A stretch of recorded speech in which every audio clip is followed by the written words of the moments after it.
ایوار باش بینرین هجا و خوشتوی بینرین بادینان ساد بینرین ایوارا بادینان خوشحالین جاره کادیه موینگش نفی کدو جبوی پیشکش کرنا برنامه هوای روزانه ایوارا بادینان بینران وکوی نزانم که برنامه روزانه تیتا پیشکش کرن و روزاجی دامراد بی میوان داریا کسانه کی یان چند کسانه با اکل فیری گفتگو اگ بیتا کرن چاو گفتگو یا گریدای بی پروژه و یان جیا گریدای بی زانین و زانیارین میوانه می روزه بۆ پتر خزمەتکردنە هەوەین هێژا و خۆشتوی ئەڤر و کامڕا بووینە میێڤانداریە دکتۆرە زۆر هێژا دکتۆر شعبان مزیری تایبەتمەندێ نەخۆشیە نوشداریە خێزانی بابەتی مێ ئەڤروکە ئانەیە خودی دێ پندێ بەگریدای بیتن کو ئەم بوو بینەرە دیار بگەین کا نوشداریە خێزانی چییە چەند گرنگە و مە نوشدارێ خۆی خێزانێ هەبیتن نوشدارێ خێزانێ کاری وی چەند ناوە خێزانێدا کیجان وڵاتن ئەوین و گرنگیدا نوشداریە خێزانی و چاوەێتن هەرێما کوردستانێکی ئەڤروکە وانە بخۆ بکەتە نمونەول سەر وان پەیرە و پرۆگرامە بچیت بۆیەکی جڤاکەکی ساخلەم پەیدا بکات ئەمێوا پرسیارە هەمیە ئەتگەل دکتۆری گەنگەشە بکەین هینین هێژاری شێمپڕیاوان ژمارەوێن سەرشاشەمە دیار هین پەیوەندیە مەبکەن سەبارەت بابەتی هەر پرسیارە هەوە هەبیتن دێتە گەنگەشەگرن دکتۆر دەستپێکیت و گەلە بخێڕاتی سەرسەراسەر چاوە ئەڤر بۆ ئێوارە بادینان زۆر سوپاس بۆ تلویزیۆنێ زۆر زۆر دەرفەتێ مەمنونێتەمە دکتۆر ئەمێ ژێ پرسیارێ دەست پێکەین هەکەر جەنابێتە بوومە وەکو پێناسەیەکی بدەتە سەر نۆژداریە خێزانی چونکو بیتن جوانکی کوردی دایانم بێژینە لە هەرێما کوردستانیشی نوشداریە خێزانی هەند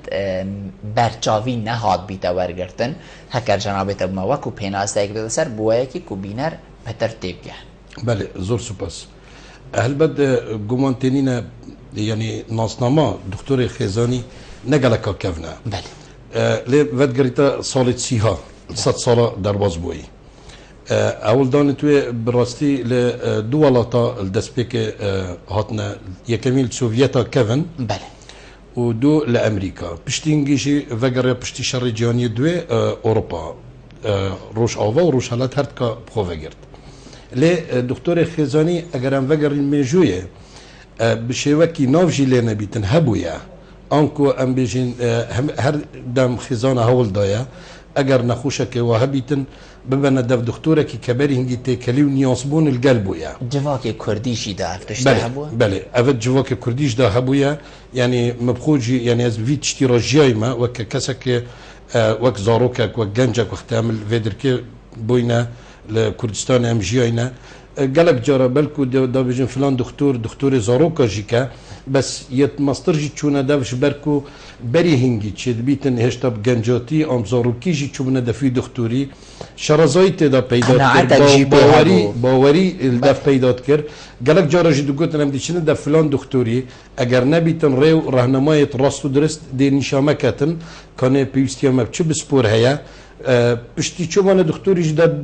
cardî vegerne defî doktorî دا تبینیت خو آن دیتنت خو سروی اوکن جبون عندش اگر ام وگرین بناغیوه یعنی سروی بنگهی رابویا یعنی وقت ام بجین شانا سرکی ل آرمان ج آواکرنا سیستم آنکو کو بجین ببیت کلینیک یا خزانی او بو کو کنترل کرنا نخوشیا ولدیفچونا نخوشیا çünkü grenk nine tu nexuşiye çi nexuşîl devkê heye grenk dîvçûne û çavdêriya û kontrol kirine ji bo ku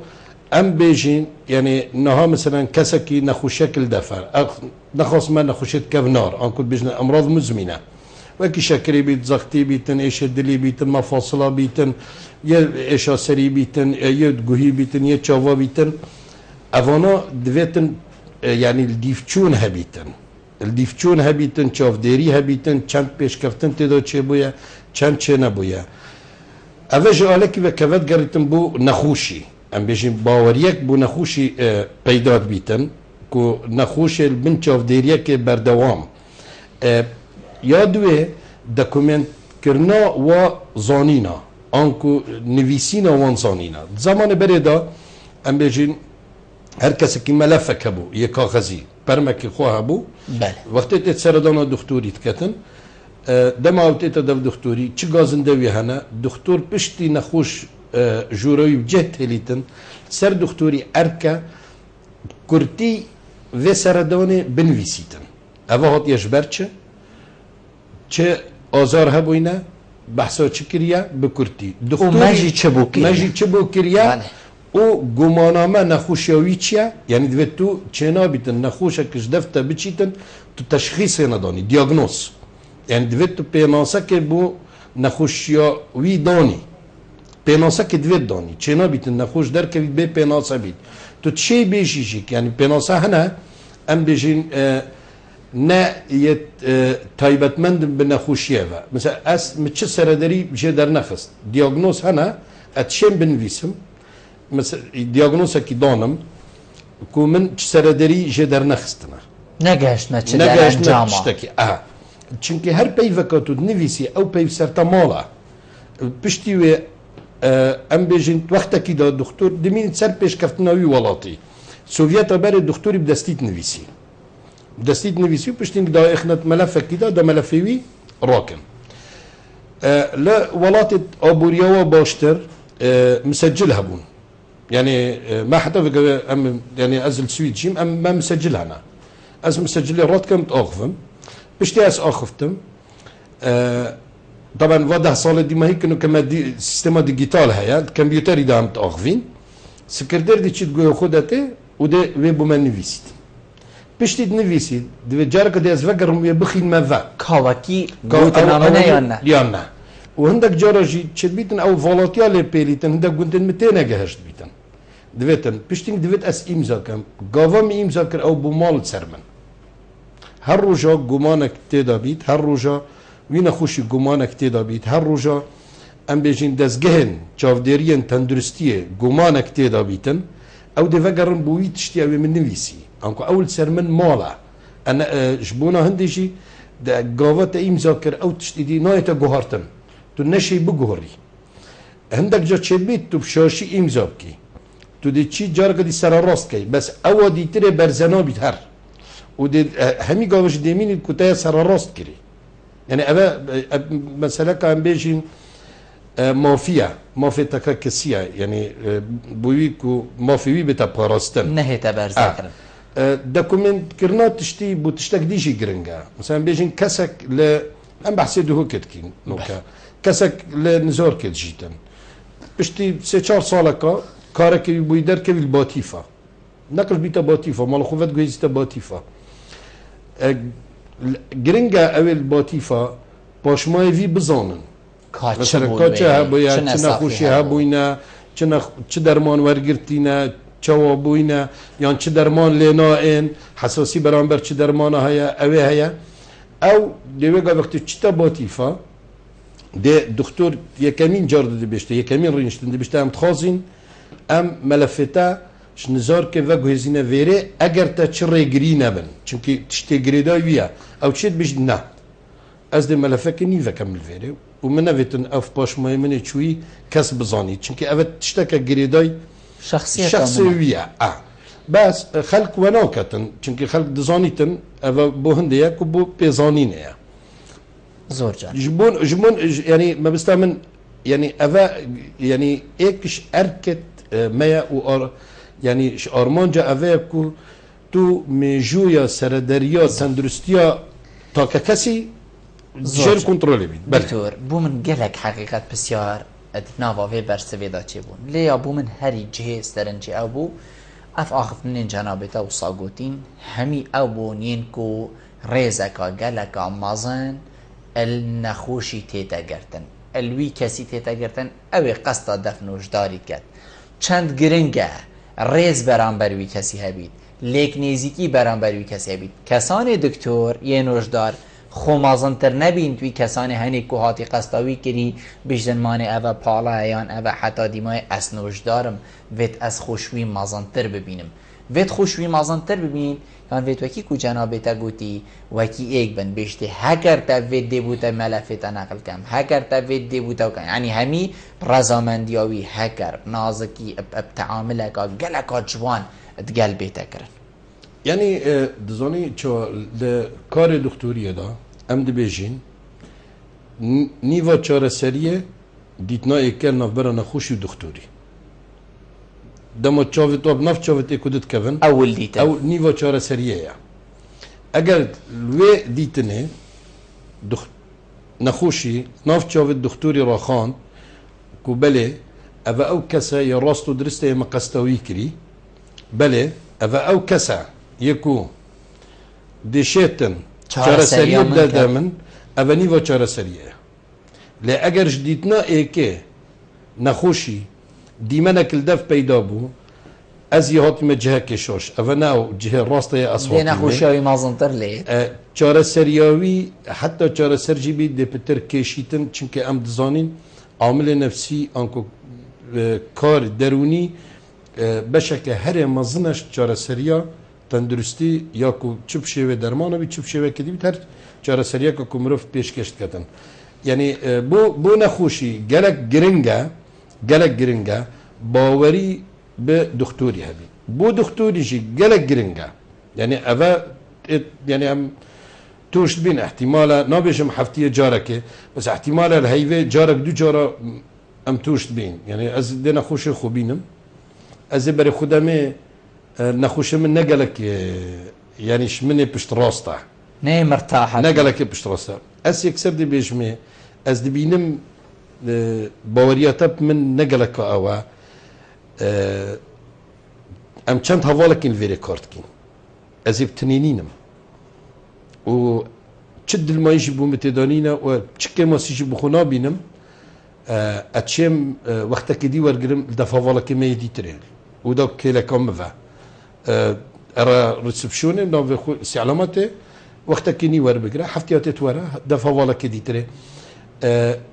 چونكي فكري ام بيشني ام الفيري بام خدمتا تبكي ام الفيري نانو في خو اوفاكي نمالا كي بي اوفاكي نانو خوب تدر بيخين نانو تب خو خراب كين امل فيريكو خدمت بكين يعني خدمته تبقى ما تو نخوشي اگر تو باوریه دانه بی اسفاری کاریاتت کم تو هر پاره خود دی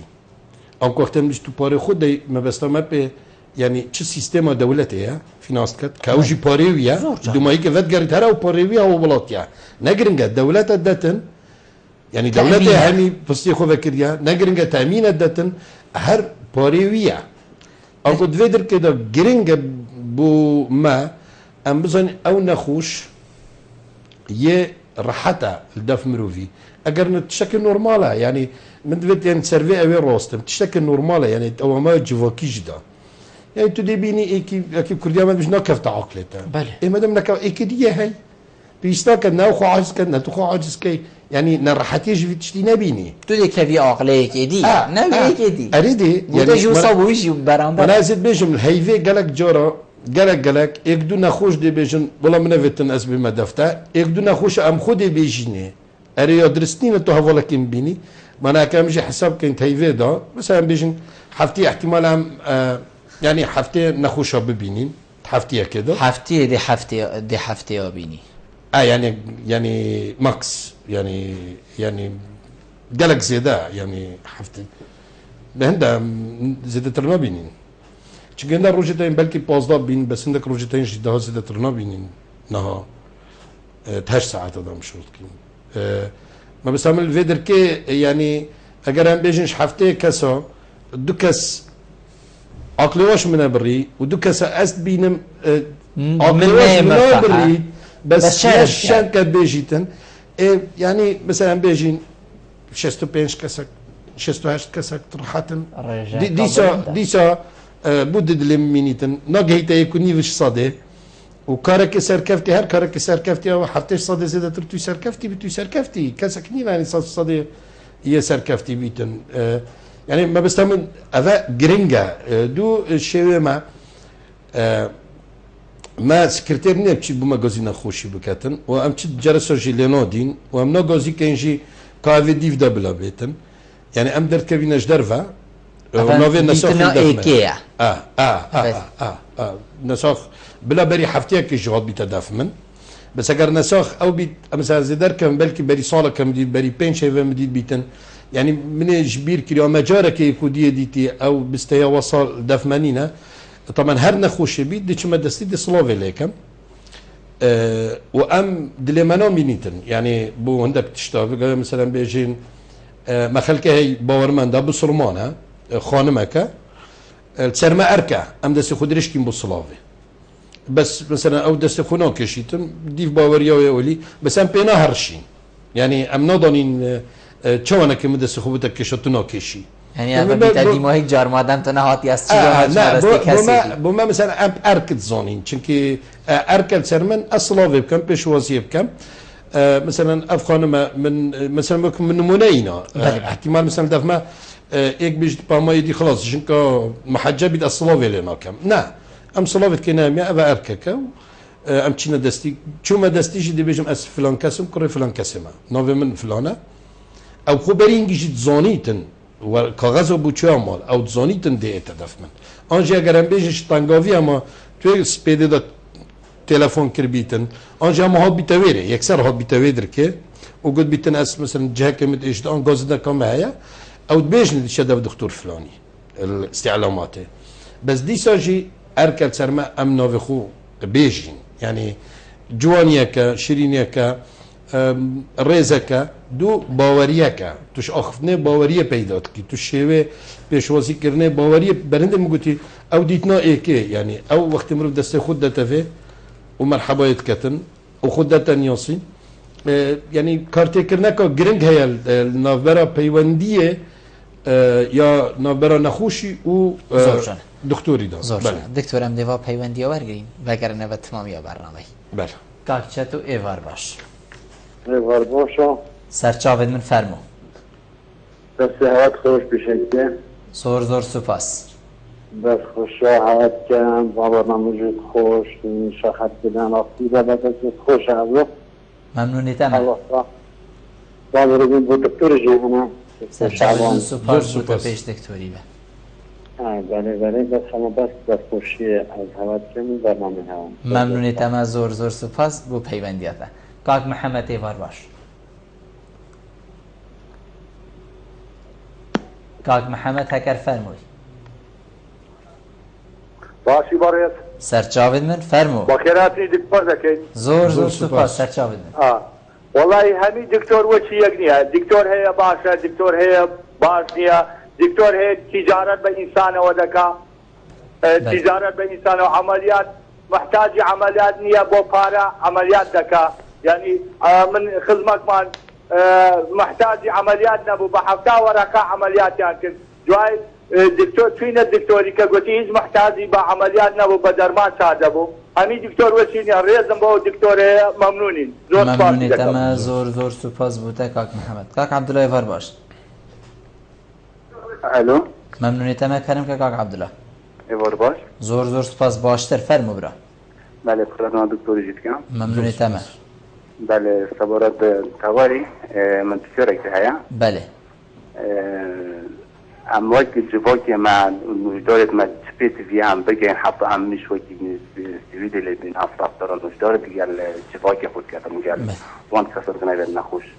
تسبيت في سر مكو ام وقت جواك وقت المجدارة عم شو بكن حتى مش وقت ولا كي زور سپاس بوده کاک عبدالله دکتور کاک چطور تنی دستخوشی بو سپاس جناب تکر کاک محمد بحثی هندید کت بیشتر کردستانی ام تنی فیری هندی بوینه کو وقتی نوشدار تیتن ام بدلیفه ور نخوش تیتن ام بدلیفه ور بگرین هندک پارا بخوجه چه کین کاک عبدالله شید بیجیتن چفره ام بکین بو اکی کو ام وکی والات سویدی لبین ام هکر و هر دو بسیاره برگ بدین بو چی دی پارا خلقی خو استغلال کم بوچی اموکی وی والاتی لیناین ابی وکی کردکی وکی جنابتل والاتکی وکی سوید خدمتیت کتن بله زور سپاس البته امنات نصر آرمان جج بوچنه که یعنی وقت دولت یعنی آن دولت داری آن رفبراتی بوچی چون برف چکرنا سیستما ام بجن دکتور خزانی زور گرنگه یک جوان آرمانجا البته یک جوان آرمانجا کو تایبەتمەندیت نۆژداری بشێوەکێ گونجاو و پێتڤی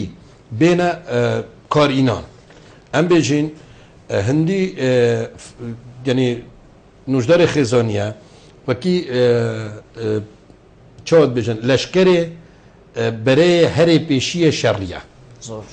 يعني ام وي تشتي بكارتين برند لما بيجي برايمر وسكندر يعني مثلا بيجي خط ايكي وخط دوي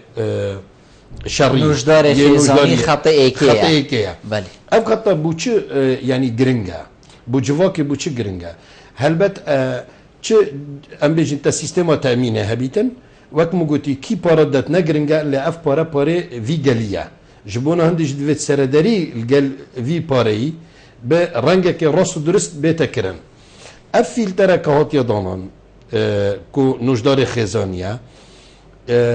وات کتن خلق راستا و خو قستا نخوشخانانا کن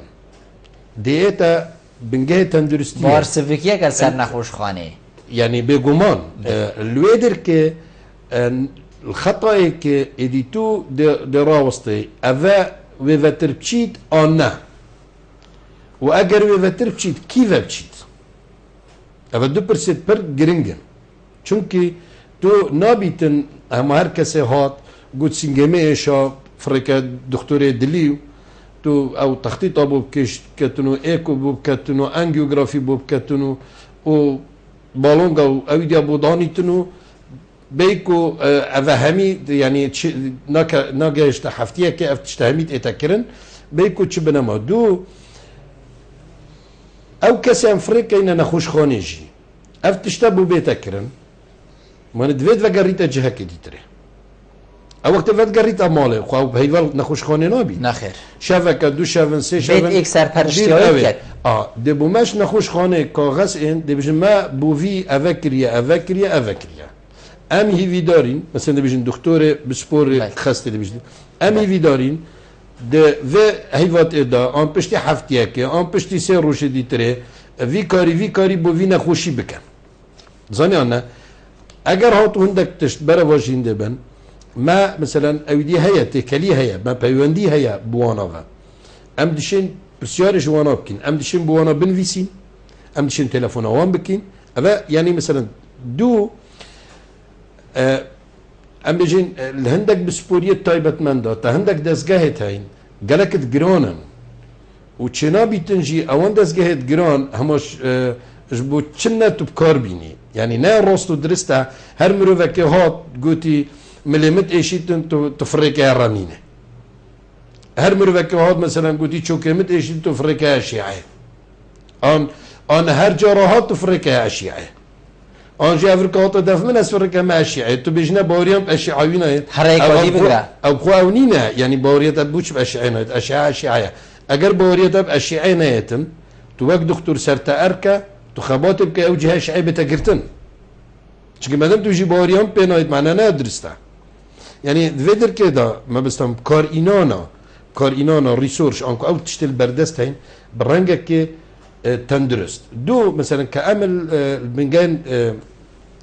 ساخلمية يد خيزانينا بردوام نخوش خانة سركي الهر باجركي جرينجنة الباجري بي تشيل زاوي تبي بس مثلا دوهوك بنجاي باريزجايا دايما تايبت مندتين كونسلتن تدي تلفون بواكي دي بيجي من نخوشك وصا هاي تشتكي جي درناخم تشد بيجي تشبكم تهندي تقولتا تشنكا اما حوالك بني سفر كبيره ام دي علاج خلاص او تزانيتن دي مثلا دي بيجم ان دي بيجتن فلان تشتي تشتكي ودي ترينا وبيلا بشتي دروج دي جاركا دي بيتا فاو بري خدري كروشوي تشيا زوجة افا بخو يعني مقصدا من فات قريتا سرتشه تو راستا تو دكتوره كي دي بيجم تا بنجا كي تندرستي هي تو الجاكي دي بيجم كي تشراي وكي قسروكي زاني انا بلكي فاكاتيا ان تو الديرالوكي بس تو ني فاكاتيا عيني وقت جدا تو يجريداي يعني التليفون تاين فيغافي جالك صنايتر جالهاتي سيستم ميد كمبيوتري كن ام جالك فحصات كن ام اود الوري بري خدته بيسنا كتن يعني توي فريكا ويري وبدا بنكبشي حركات يعني افيك دو لقالك جهاجيك ام بيجين بيسنين ما دكتوري اشعيا هبيت بس ما اشعيا هي ما كسي ده اشعيا جريدن الديرالوكي بس ما دكتوري اشعيا الدوكي دو ما تفسير كات بيسنا كت او الديرالوكي رينشتي بيتن انكو دكتورة كتشتن بنمونه چند شولا بکتن بلا يدير جبيت يعني افريكا دي سیستم نوێت پێشکەفتی و سيستما كو مثلا ام دبيجي نينا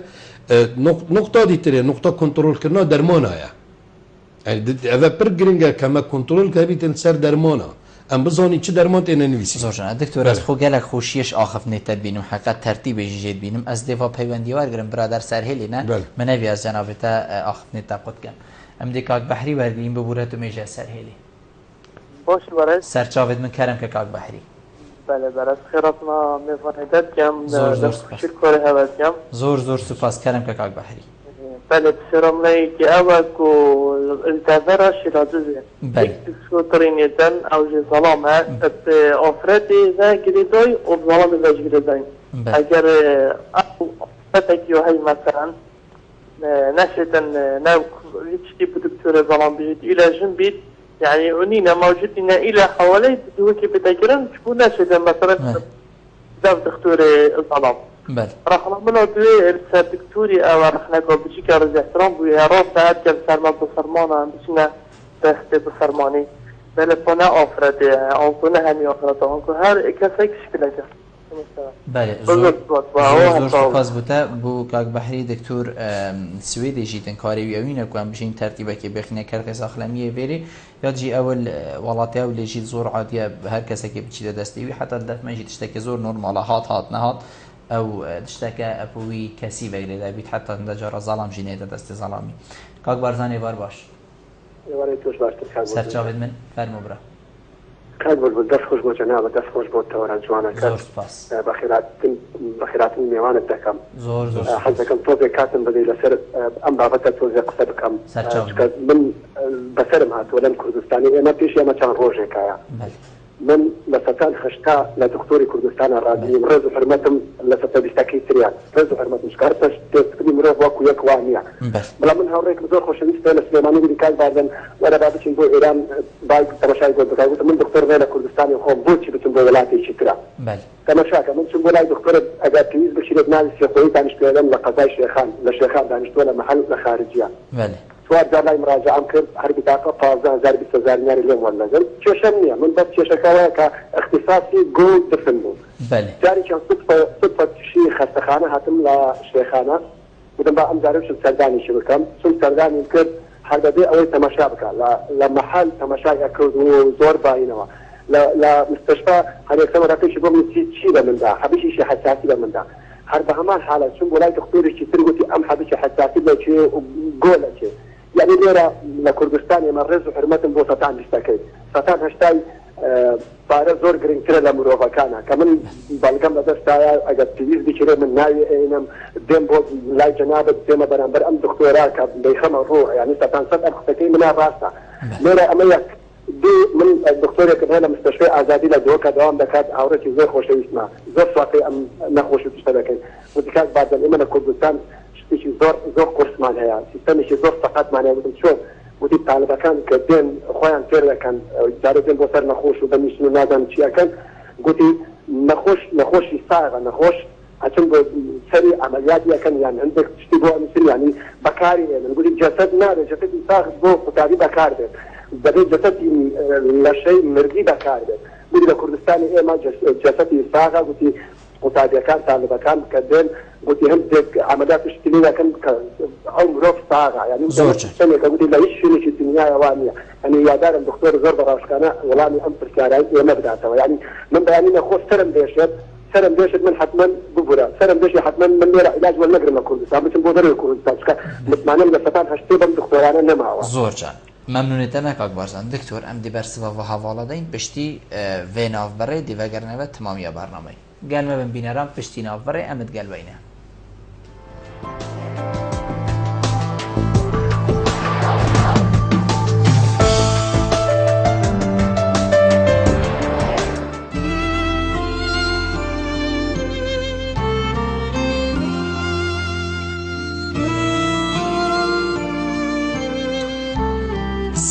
برکت همی مالایه و هواله همی دلایه باقش کردن و ششتن از هزری بوناکم جبرکو باشترین جور ابجیه temizliğin ABC'si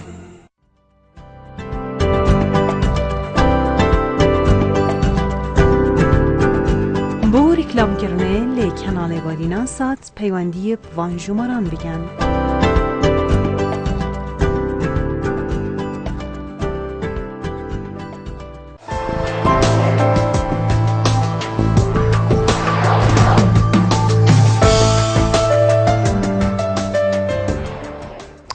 وگرانه هبو تمامیه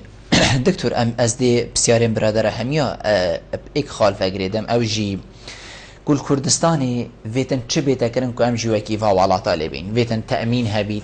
یان جی تأمین هیا خلکی ما نزانی چنکو بلکو گلک برادرها الجهام بینن بیشن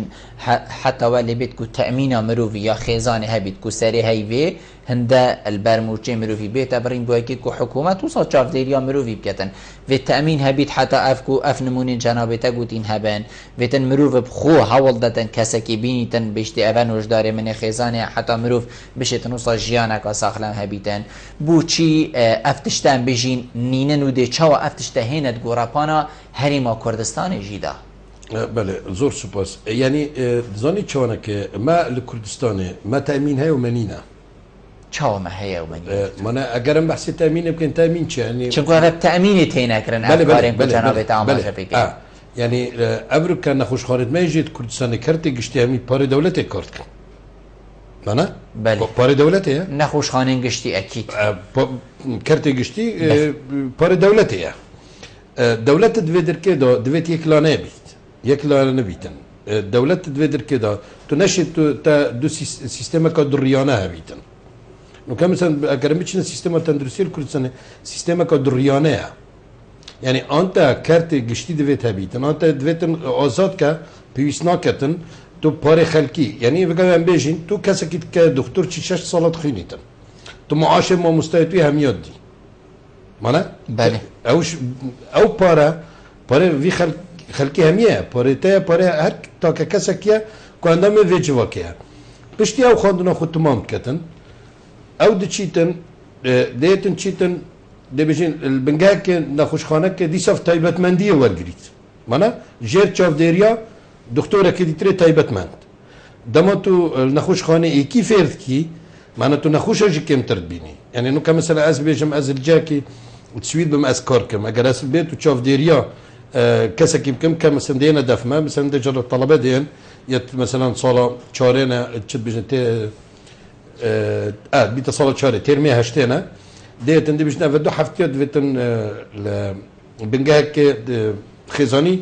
الدفوا بيتن بوشي بريخو تشوا ام كار كين تشوا ام كار ناكي تعامل و تشوايا شخو اگر مثلا بيجي مس روجه ده نخو شاور گرم از وقت اول دف من از ششاور گرم چونكي جبرچه از دمويجيك از دويد بويجي باغفم ام چتكين ام چناكين تشوا ام كارت كين دويدر كده كيا پارد دتمن مانه از هر معاش خوی ورد گرم از نخوشا کم ترید بینم پاروان کسای از یب کارتینم آنکل الویدر که اگر هم وگر وکی مثلا سیستم که سوید تو دخوینی الکلیه تو پارا قرد کی کس بارنامه تو بخو پارا قرد کی تو بخو پارا دین کی خلکک نمجبور پارا بدتا تتفر که تب کتا دکتر تو چی سر حساباوی بخو معاشا کلا ورگری تو دی سر حسابا خو ورگری چرا تو چی سر حسابا مروفك متوسطة خلاص كنا نفس الدرجة بخوش كاركرية كت نجارية كت تو شنا بيتن سر حسابه ببيه أنكل فيدر كه ما سيستم كدرياتيا هاي بشتين كتا كارت طيبة تلقى كارت جشتي يتكلا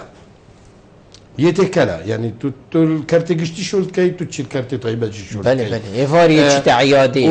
أو هردو كارجينات نرخ خستن بشوك راستو درست يعني أم بيجن ده هر كارك ده دويت أرمانجا كبيتم دویت آرمانجا کرد آرمانجا تا چیه شوه اوه یعنی بوچینه که تو نشی کنترل کی یعنی ام بجین خلکی آزارت خلکی ایجت خلکی منع کرد تو بچیه سرجمارا وان دکتورا عین او سرجمارا یا اول کارتی گشتی شولد کرد برنگه که گشتی اندی از زانم من بزانی سر کردستانینین براستی یعنی از بجم چه ستاتیستیک انکو احصاءات البردسته منینن بس یا بر زمان عراق کم متزانی همي كسا أبدكو قلنا محل عن كلينيك خوي تايبتين هم يجي الكارت دولة كارت كر باشا اگر چيا تدبيني ايفاري او شارع دكتورة يا تدبيجي مظاهرة يا يعني اگر چيا جبر چنكي بوچی نشوینه یعنی اسپیده چاره سریعی بکن اوی پیله سستر لب کن یعنی مبستا من بوچی نشوینه یعنی اگر اف پرسا یعنی پرسا گرینگه یعنی کدویتن خلکش خوب کتن پشتینی خلکش ده صلاة داریا ریوبر بکتن که بوچی نکه اوه دو ما سیستم که بوچی نکه حوال بسیار که سرشیلات زی یعنی لوان ولاتا دائما ام بيجين زيدبونا دكتوره ان دكتور زيرك او يل باجرت مازن بيتن او زرامه او صايع يعني يا ولي كرين لا تزوني تشول سويتشي بلكي وصا بيتن بس ازيد تشتكي بيجم اگر معاش دكتوري 2 مليون بن الدهوكي وتو بيجي شيلو زيد 5 مليون ودمتها دكتور ده كان غرشن دكتغار تو مجبوري او جدايا هاي كوبيجين لدهوك بارك جون هنا لدهوك جيت خوش هنا فلان هنا بيوان هنا تو وي بوي تعويست كي باركي تو طمعت كي تو دي كاتيجوري دي تشيتن بقول مثلا بيجين سويت امجين ما عندك جيت هاي ما سامر قومك هذه خزاله بخدان كاتنينا يعني ما كاس كيمو برد بس خنا اسكيمو انا او همي قواد ناف خزاله خودا زستان الدنيا بفري او ديتري طب طياره هليكوبتر تشت نفوتات غارجي زاني الدنيا بيش يا هاي مثلا بس نايت الرجري لند كو او سامر دي باش بيتن جا تندرستي جبوكو او حشندت كتن او توير رابجت انا قال مثلا عندك قبل تشي غاري المتيني نافين بينا بوشرو بخلوير بشين في تيم هبن بوانا بله يعني اركا تو بوهمي خلقكي عيني درفتو پیداكي عيني درفتها پیداكي تو نشي شيرات زي مثلا خسته قامزن داني وچه پیویز جی ناکد تو دانی آن همی تشته دامن پیویز ناکدن بلان پیویسته تا همی پیتوی هبن که هر وقت که پیویستی هنده بون تو بزیترین وقت وگوهزی بو جهه که تایبتمند که هم بیجین او تشته پیویز بوی بیتا کرن نمونه نخوشخانه آزادی ها دهو هر وقتی تبیا بیت اولویری جی هندک مثلا نه نکرن دوگ جی الهفلير بينكرن شو بيندك شو الهفلير نه نكرن دوك تنكرن زوني عندك نخوشي هنا تو نشي بو نخوشي لهر جهه كي لهر بوجركي تو ربي بنجهك ساخلاميه وكي جراند راست تسر دولتي بيوستي بندينينا تو بيوستا جين تايبت من بلاف كي بلان بيوستا برنگكي تو سيستم دونيكو او خلق بي تي في بو هاري كاريه هي بزيترين وقت وبشبكه هر گنجای تو بوی زورجان نزیکی زورجان دکتر هکر ما نوشدار خیزانه هبیتن دشین چند کنترولا نخوشیا شکری گین فشارا خوینه گین حتی از دی بیجم نخوشیا وی وقتی کو گشتی خلکی ما هری ما کردستانه جی نخوشیا قلویه گین مثلا هکر ما نوشدار خیزانه هبیت دشیتن واکسا وصارا و شنبیر کتن یان ام بیجین و نخوشیا کو هاتیه نهلیتن الحد که مازنتر لبید بوه که او کنترول سرکت و نخوشی کم تلیکت یان جی هما برتر لیکتن يعني هر نخوشكا كافنار انكو امراض مزمنه بعربي بيجنه دویتن بردوام چاف دیری هبید هکر نوشدار خیزانی هبید دی چاف دیری بردوام هبید ایکش ارکت نوشدار خیزانی نه چاف دیری هبید ایکش ارکت وینه الگور نخوشیا دبیتن رنگه که نخوشیا هیا تو دبیجی هر سی هی وجاره که ویتو بی رنگه که دبیجی هر شش هی وجاره که رنگه که تو دبیجی هر ساله جاره که هیا کو نوشدار بچی تاویری و چند جارش آخفنا چنا بیتا من گولی بو یعنی کو نساخ خو او نبید بیتا ویری نوشدار چون کو نوشدار خیزانیه دست پاوشته پیت وین خوین تایبت نوشداری او بچیت قسطا مالا وکر بله نه منی نه تو زنی اما هیا سردان مالا ام سردان بوان کسا او کسی جبر هندک اگرا نشن خوب گهینن دی سال ویره مثلا عبودیه اینا نخوشی بودف من دیگر تکلیفی کرد زنی همی کارکی دویتن تا خواندنک آبوری زلال هبیتن چنا بیتن تو کارکی بکی همی کارک جی آرمان جوی او ام بیشین نوعیت اوه تو باشتر لیب کی خرجوی تو کمتر لیب کی همو پروژه یعنی آرمان جوی اوه مثلا نتندی دا چند پاره هنه همی گوان بیجی مثلا گرنگه چند سویش مزنگی تر آن هم سوی زنگ مثلا چوا سرداریت کی تو چه سردریه که گلوی تشته تای تو چه تشته که کم گنجای داخازت خلقه نجید ویره نه وسط برزن وکی داخازت خلقه سوید جبونه هندجی خرجل خلقه نجیب چیل ویره او خرجنی کل سوید بچیتن یعنی اوه گرنگه تا بحثه اوی دکر انا بزور گرنگه مدوه بزانم نخوشت ما دیچتا دو دکتوری دیچتا دو دکتوری زخته دکتور دی بو 28 حبکا نویسیتن باش اوه عمری خوخره دی خوتن بو چی 28 تو بود نویسی بو چی تو نابیجی مثلا اوه مثلا بو 6 حیوان بو تنویسین بخود دو جا سر کارا صیدلیه بکره اوه را چتا مفته بو دو جا آن اوه وکی هم نویسین بو 1 سال هم نویسین امیجی 4 جا تو شی بینه در هر جاری 100 حبکا بینه داره بوكو او نا حبك خلاص من وججارة كديتريش بير كتن ام تشيتا دكتورة كديتري درمانة كديت وكي خوب داتي ونظري بيبري هنجي تشوار قرتيا يعني افا اركك لسر دكتوري يعني دو دكتور اگر بيتنو نخوشك بيتن دا جت ايتا سرما مثلا ديجم ازل ديسال زاويتا شولت كمو ايكش دهو كي سردان شفلير هاتيا وريل ويري نخوش كت هاتا دف من يكمين برس دفت از بيجن تا چي درمان هنا تو چي درمان بكارتيني آن نه شكنگي ورد تو بكارتيني افا قالك گرنگا يعني بوما نخوش ماجي بلكي او روشنبيريا وصل دف نبيتن كوان بيجن دو وقت امتين مسألة يعني ديسا دفقر مسألة أبودي زاني قالك جرى ما برسيار كريا شبكة تختي خستي بچنده مثلا نوكا ايك الخسته كا حكومة الشبكة هاتي نفاندن شفاويل چنده برسف اوه بويا بو ما هوتيلا بس او بخو ولاتك نورمال دوی بزاني تن تختك السروي بچنده جبوكو فكرة خوب كتن اگر تخته و خسته السروي گلك گرانا باشتره بفروشته يكي دي تره بلا يكي دي بيتن شول كت اوه جي گلك گرنگد مثلا آبوري دا نينا يعني ام بينين حساب بكنينا آیا چند مثلا او خرجتوت کی چند برهم بوتاتینیتن بروی خرجت کوید آن نه یعنی خلقتا دو گلک جارا مایتین ام بیشنم خاص بو ولاتت ما يعني خسارتيت ايكونوميه نراستا خو مرو وقت كبيتا نخوش خانه خلق مالهمي بوشا برزد بيت خلق ديتريش عردي ديت ات سرات دتن زاني نقطه ديتري جبو هر تشتكي اگر هر كساك شيلات زيش ديرالو كي بيتا دوهو كي دفدم حسابه هندي بكين ابي چند خرج ريك دايا چند ساعت خرج كرينا وقت همي باريا شولي خو هلايا اگر افهمي نكمنت كالكيلا كده انكو سر هجماره كده بوتا ديمانه كي تمام بوتا در نكويتن تو نه حساب كي سردانا دكتوري 25000 دينار تنبو تو حساب كي تو تجيران خوش برذكر تا قلت تشوفت العيال مبيتن از درام خزانه خو ان درام ولا ظلام مال دي تشين دي بين دكتوري الويرا هنا باش نقولوا خرجه هندي تو حساب بك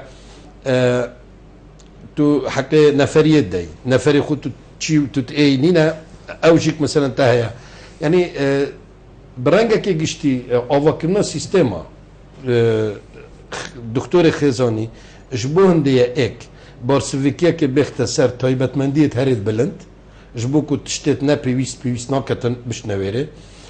دو مسألة ابوريدا هندي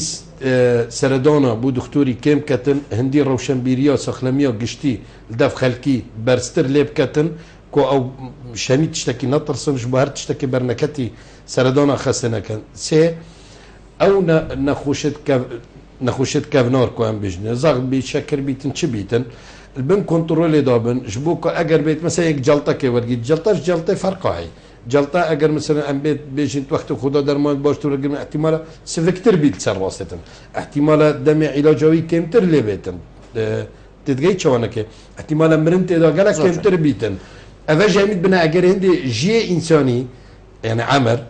برنگه که گشتی زیادت بیتن جبنه مثلا تو برای خدا سویت یابان يعني في قال نورمال مرة نوت صالي بيا بيتو بتشتن ك بري 20 سالة نقلك زيادة نورمال بس نو كمثلا ما بترش 2000 كسر سويدتين عمري واش 6 سالي درباز بري مثلا بيجي بري 20 سالة احتمال عندك اجبنا 6 سالة خلك يقول بقى يكل في العرض جاش 6 سالة هذا همي يعني سر انجام في كاريه يعني كار تندرسي دو كنترول كنا نخوشيا مثلا عندك نخوشيا النزار كي بيدات بن تو ده هزر كي بوشينا كل رخيب الروش كي خلك ده فيت شتينا كبي بوشي نزار كي تو ده الديفتشون كي ليكولين كي زانيا منطقة جغرافي بشتينجي او بيزاني كان كان دوكيومنتاشون هميتشنا مركزي احصاءات